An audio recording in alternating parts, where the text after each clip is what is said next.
அண்மை செய்தியை பார்த்து வருகிறோம்.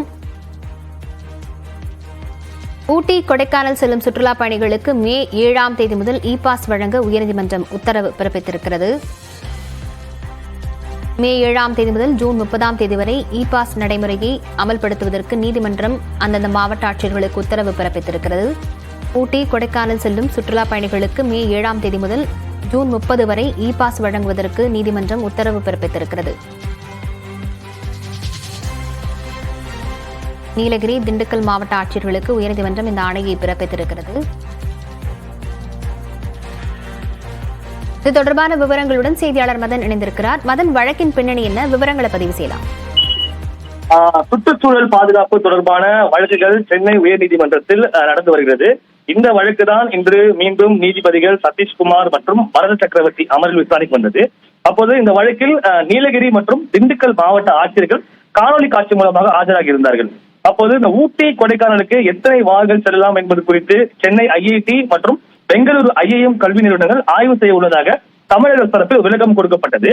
அதே போல தமிழக அரசு தாக்கல் செய்த அறிக்கையில் ஊட்டிக்கு தற்போது தினமும் 1300 வேன்கள் உட்பட 20,000 வாகனங்கள் தற்போது வருகை தருவதாக ஒரு விவரங்கள் கொடுக்கப்பட்டது. அப்போ நீதிபதிகளை பொறுத்தவரைக்கும் இத்தனை வாகனங்கள் சென்றால் நிலைமை மோசமாகும் என்று தெரிவித்தார்கள். அது மட்டும் இல்லாமல் உள்ளூர் மக்கள் நடமாட முடியாது என்றும் தெரிவித்தார்கள்.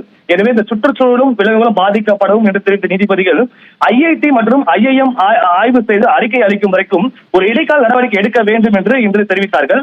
அதையடுத்து இந்த கொரோனா காலத்தில் நடைபெறுந்தபடி தற்போது இ பாஸ் நடைமுறை ஊட்டி மற்றும் கொடைக்கானலில் மே 7ஆம் தேதி முதல் ஜூன் 30ஆம் தேதி வரைக்கும் அமல்படுத்த வேண்டும் என்று நீலகிரி மற்றும் திண்டுக்கல் மாவட்ட ஆட்சியர்களுக்கு இன்று சென்னை உயர்நீதிமன்றம் உத்தரவு பிறப்பித்தது. இந்த இ பாஸ் வழங்கும் முன்னர் வாகனங்களில் வருவோரிடம் என்ன மாதிரியான வாகனம், எத்தனை பேர் வருகிறார்கள், ஒரு நாள் சுற்றுலாவா அல்லது தொடர்ந்து தங்குவார்களா என்பன உள்ளிட்ட அனைத்து விவரங்களும் பெற வேண்டும் என்றும் அந்த குறிப்பிட்ட 2 மாவட்ட ஆட்சியருக்கு நீதிபதி உத்தரவிட்டார்கள். இந்த இ பாஸ் உள்ள வாகனங்களுக்கு மட்டுமே அனுமதி அளிக்க வேண்டும் என்றும் நீதிபதி தெரிவித்தார்கள். அதே போல உள்ளூர் மக்களுக்கு இந்த இ பாஸ் நடைமுறை இல்லை என்றும் தெளிவுபடுத்தினார்கள். இந்த இ பாஸ் நடைமுறை குறித்து இந்திய அளவில் விரிவாக வேண்டும் என்றும் இ பாஸ் வருவதற்கான தேவையான தகவல் தொழில்நுட்ப உதவிகளை தமிழக அரசு செய்து தர வேண்டும் என்று சென்னை உயர்நீதிமன்றம் உத்தரவிட்டது.